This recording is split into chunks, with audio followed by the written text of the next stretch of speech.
Hello everyone, I made this short little video so I can show you how to do a few things on your iPad. The first thing that I want to show you how to do is how to update your iPad. So I want you to go to settings. It looks like this gear icon. So you click on that and you will go to a screen that looks like this. You want to make sure that your airplane mode looks gray like this. If you have it on, what'll happen is it'll turn your Wi-Fi off and you won't be able to use your iPad to connect to Zoom or send anything out. You want to make sure that your Wi-Fi is connected to the name of the internet server that you're using. And your Bluetooth, if you have Bluetooth speakers, you might need to connect them using this, and then it'll discover a device nearby and you connect that way. For updating, I would go to this one that says General. It's the third section down. And then you're gonna go to the second one which says Software Update. Click on that. And if it's up to date, it will say something like this: your software is up to date. If it's not, it'll say click here for an update. Now what it might do is if you have too many pictures or videos on your iPad, it won't allow you to update. So what you'll need to do is go to Photos, and then you'll need to select some photos that you're not going to be using and then delete them. If you have a lot of videos and photos, it will slow down your iPad. Also, like what you just saw me do, where I double tapped home and swiped up, making sure you don't have a lot of tabs open will help your iPad to work better too. Also, if your iPad is at 50% or more, you don't need to charge it. Let it run down a little bit while you're in class, but overnight you should always be charging it. But if you see it's at like 20% and you're in class, then you'll need to charge that while you're using it. I also want to talk to you about this button right here, which is called Self-Service.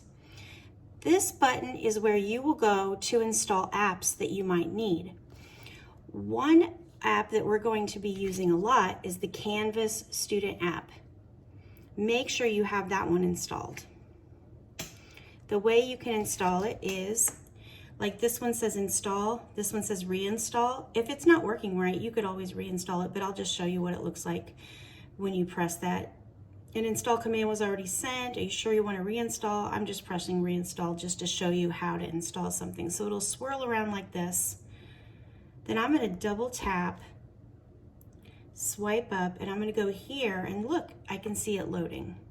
If you're having any kind of problems loading it, just ask me, let me know, and I can help you. So we'll wait for it to load, and then after it load, I will show you how to sign in.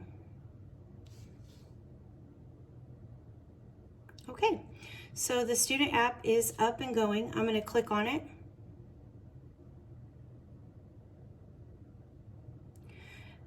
You should see a blue button that says Find My School. So we click on that.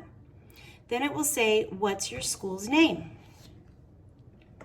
You're going to type in Springfield, and then you'll see this one right here that says District 186 Student/Teacher. I want you to click that. I typed it in Fairview one time and that won't work. You can't type the name of the school. It has to be Springfield District. Then here, you're going to use your Gmail to sign in. Your Gmail is your Google email username. So it will be something like your last name, a couple numbers, and then it'll have @students.sps186.org. Then when you go to the next button, you'll type in your password. Your password is going to be the first 3 letters of your birth month. So for example, if you were born in October, it would be capital O-C-T, then a period, then your lunch pin. So after you've signed in, you should be able to see my Canvas information. You should already be connected. If you have any problems logging in or you can't find it, just go ahead and send me a message and I'll help you out. Do make sure you have the student one and you don't have a parent one or a teacher one. Some other apps that you might need from self-service that we're going to be using this first week. Let's see if it'll come up. Sometimes these things are a little bit slow. Whenever that happens, I'm going to double tap, swipe up, and then I'll go in again. There it goes. Sometimes it just needs you to go back in again. So another one I want to make sure that you have, Class Dojo would be good if you have your student login information.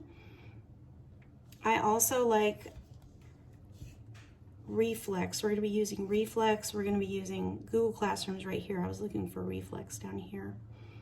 This is my teacher iPad, so I already have it on here, but there's Reflex. Another one is Seesaw. I know you guys like Stack the States. That would be something you could do for fun. But really, make sure you have this Zoom app right here. I already have it here. If you're having problems with it, what I would recommend is deleting it. And the way you delete an app is you press and hold, then you select delete, and then go back, go down here, and then reinstall it. And you can see I pressed that, but nothing happened. Sometimes that happens. So we'll press reinstall again. And you can see the swirly thing here. With technology, you have to be really patient. Don't press buttons really fast over and over because you might just end up making problems worse. So we'll wait for that, and it should be appearing. There it is right there. Okay, great. So anyway, I just thought I would show you how to update your iPad, how to double tap and swipe up apps so that way you don't have a bunch of tabs open, and how to use self-service. If you have any problems with that, please send me a message or a text. Thanks.